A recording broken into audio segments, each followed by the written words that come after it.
Hello, everyone, and welcome. If you're over 60, 70, or even 80 years old, I want to ask you something very important. When you are completely alone, when the television is turned off, when the house is quiet, and when nobody is around, what thoughts come to your mind? What are the questions you never say out loud? Because there is one subject many people avoid discussing, especially as they grow older: regret. Not the regret of missing a vacation, not the regret of not making more money, not even the regret of choosing the wrong career. There is a deeper regret, a regret that many people carry silently in the final years of their lives, a regret that many elderly atheists rarely talk about. And that regret is this: what if I was wrong about God? Today, we're going to talk about something that almost nobody dares to discuss openly. This is not a message of condemnation. It is not an attack on anyone. This is an invitation to reflect deeply before it's too late. Because life moves quickly, much quicker than we ever imagine. When we are young, we believe we have endless time. We build careers, we raise children, we buy houses, we make plans, we travel, we worry about success, we worry about status, we worry about things that years later suddenly seem very small. Then one day something changes. Age arrives quietly, not all at once, little by little. The hair turns gray, the body becomes weaker, the energy fades, friends begin to disappear, funerals become more frequent, the house becomes quieter, and a new reality begins to emerge. Life is temporary. Many elderly people say they never truly understood this until later in life. At 70 years old, some say it feels like yesterday that they were 20. At 80 years old, some say they cannot understand how the decades disappeared so quickly. And with that realization often comes another thought: did I spend my life chasing the wrong things? For some people, the answer becomes painfully clear. Many elderly people discover that money cannot comfort them at night. Awards cannot comfort them. Titles cannot comfort them. Achievements cannot comfort them. There is an emptiness that begins to surface, an emptiness that was hidden beneath years of busyness. Because when life slows down, reality becomes impossible to avoid. Who am I? Why was I here? What happens after I die? Did I ignore God my entire life? Perhaps some people listening today have identified as atheists for decades. Perhaps you once felt absolutely certain. Perhaps you believed religion was foolish. Perhaps you believed faith was only for weak people. Perhaps you laughed at believers. Perhaps you dismissed the possibility of God altogether. But age has a strange way of humbling all of us, because aging forces us to face questions we once avoided. Death no longer feels distant. It feels real. And once death becomes real, eternity suddenly becomes an important subject. Many people never admit this publicly, but privately fear begins to grow. Not fear of pain, not fear of hospitals, not fear of losing independence, but fear of uncertainty. Because one question keeps returning: what if I'm wrong? What if there really is something beyond this life? What if God is real? What if I spent my entire life ignoring the very one who created me? These questions are more common than people realize. In fact, many people who once rejected faith begin searching for spiritual answers later in life, not because they became irrational, but because life itself humbled them.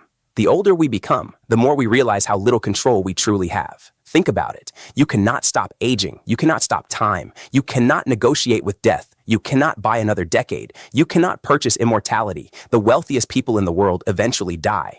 The smartest people eventually die. The strongest people eventually die. Everyone reaches the same destination. Death is the great equalizer. And once we understand that, another realization often follows. Maybe life was never just about accumulating things. Maybe life was preparing us for something bigger. Many people discover this too late. They spent their lives building external success while neglecting their inner life. They maintained their homes, but neglected their souls. They planned vacations, but never planned for eternity. They protected their savings, but never examined their hearts. Then one day, they realized something shocking. Their entire life was temporary. Everything they worked for will eventually belong to someone else. Their house, their car, their money, their possessions, everything stays behind. Nothing goes with them, nothing except their soul. This realization can be overwhelming. Some people experience tremendous regret at this stage of life, not because they lacked success, but because they lacked purpose. Purpose is different from success. Success is what society applauds. Purpose is what God designed you for. And those are not always the same thing. You can be successful and still feel empty. You can be admired and still feel lost. You can be wealthy and still feel afraid. Because deep inside, every human being is a spiritual hunger. No amount of money can satisfy it. No amount of entertainment can satisfy it. No amount of achievement can satisfy it. Because we were created for something greater. One of the saddest moments in life is realizing this too late. Imagine reaching the end of your journey and suddenly understanding that you spent decades running away from God. Imagine understanding that the answers you were searching for were available all along. Imagine realizing that pride prevented you from exploring faith.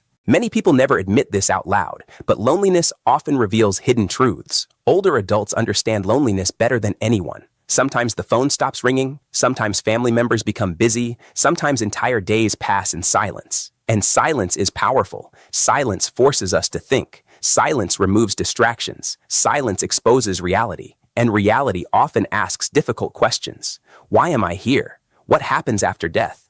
Does my life truly have meaning? Many atheists spent years avoiding these questions, not because they had all the answers, but because modern society taught them to stay distracted, stay busy, stay entertained, stay occupied, never stop, never think deeply, never reflect. But aging changes that. Life naturally slows down, and with that slowdown comes awareness. Awareness that our days are numbered, awareness that time is precious, awareness that eternity might be closer than we think. Many people fear discussing death because they think it is depressing. But death is not depressing. Ignoring death is dangerous. Death is simply reality. And facing reality can actually lead to peace. Because when we acknowledge that life is temporary, we begin to focus on what truly matters: love, forgiveness, family, compassion, faith. Many elderly people say one of their biggest regrets is not expressing love more often. Another regret is holding grudges for too long. Another regret is working too much. Another regret is neglecting relationships. But one of the deepest regrets of all is spiritual neglect, neglecting the soul. Because the soul never stops seeking answers. Even people who claim not to believe often wonder, what if God exists? What if heaven exists? What if eternity exists? The fear is not always public. Sometimes it is private. Sometimes it appears at 2 o'clock in the morning when nobody else is awake. Sometimes it appears during illness. Sometimes it appears after losing a spouse. Sometimes it appears after attending a funeral. Suddenly, the questions become impossible to ignore. And perhaps that is not fear at all. Perhaps it is God's invitation. Perhaps God has been patiently waiting all along, not forcing you, not punishing you, not humiliating you, simply waiting for you to turn toward Him. Many people believe that God is angry with them, but that is not the message of grace. God is not waiting to reject you. God is waiting to welcome you. The tragedy is that pride often gets in the way. People say, I've spent 70 years not believing. It would be embarrassing to change now. But there is nothing embarrassing about finding truth. There is nothing embarrassing about changing your mind. There is nothing embarrassing about humility. In fact, humility is one of the greatest strengths a person can possess. It takes courage to say, maybe I don't know everything. It takes courage to say, perhaps I was wrong. It takes courage to open your heart after decades of resistance, but that courage can transform your life. Some people think faith belongs only to children. Others think faith belongs only to religious people. That is not true. Faith belongs to everyone, because every human being eventually reaches a point where they realize they cannot control everything. Illness humbles us, loss humbles us, time humbles us, and sometimes humility becomes the doorway to God. Perhaps you're listening today because something inside you is changing. Perhaps you're beginning to wonder. Perhaps you're beginning to search. Perhaps you're tired of pretending not to care. Perhaps you're afraid. If that's you, know this: you are not alone. Millions of people experience the same journey. The important thing is not where you started. The important thing is where you are willing to go now. Because one of the greatest lies people believe is this: I still have plenty of time. But nobody knows that. Nobody knows how many days remain. Nobody knows how many birthdays remain. Nobody knows how many tomorrows remain. That is why waiting is dangerous. Tomorrow is a promise nobody has. Today is the gift we possess. Today is the opportunity. Today is the invitation.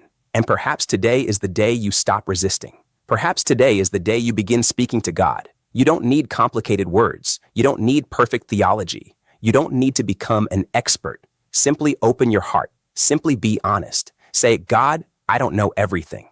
God, if you are real, help me. God, I don't want to spend the rest of my life running away. God, give me peace. Sometimes the most powerful prayers are the simplest ones, and perhaps that prayer can change everything. Imagine spending your remaining years in peace instead of fear. Imagine no longer being terrified by death. Imagine knowing that your life has eternal meaning. Imagine finishing your journey with hope instead of regret. That peace is available. That hope is available. That grace is available. No matter how old you are, 60, 70, 80, 90, it is not too late. As long as you are breathing, there is still time. But don't wait, because the greatest regret many elderly atheists never talk about is not losing money. It is not missing opportunities. It is not working too much. It is not becoming old. It is the fear that they may have ignored God for an entire lifetime, and no one should have to carry that regret. If this message touched your heart today, take a moment and close your eyes. Take a deep breath and say these words: God, I have many questions, but today I choose to open my heart. I don't want to wait any longer. I don't want to live in fear. Guide me. Give me peace. Help me finish this life with faith instead of regret. Amen. Thank you for listening. And remember this, it is never too late to find God, but it is always dangerous to assume there will be another tomorrow.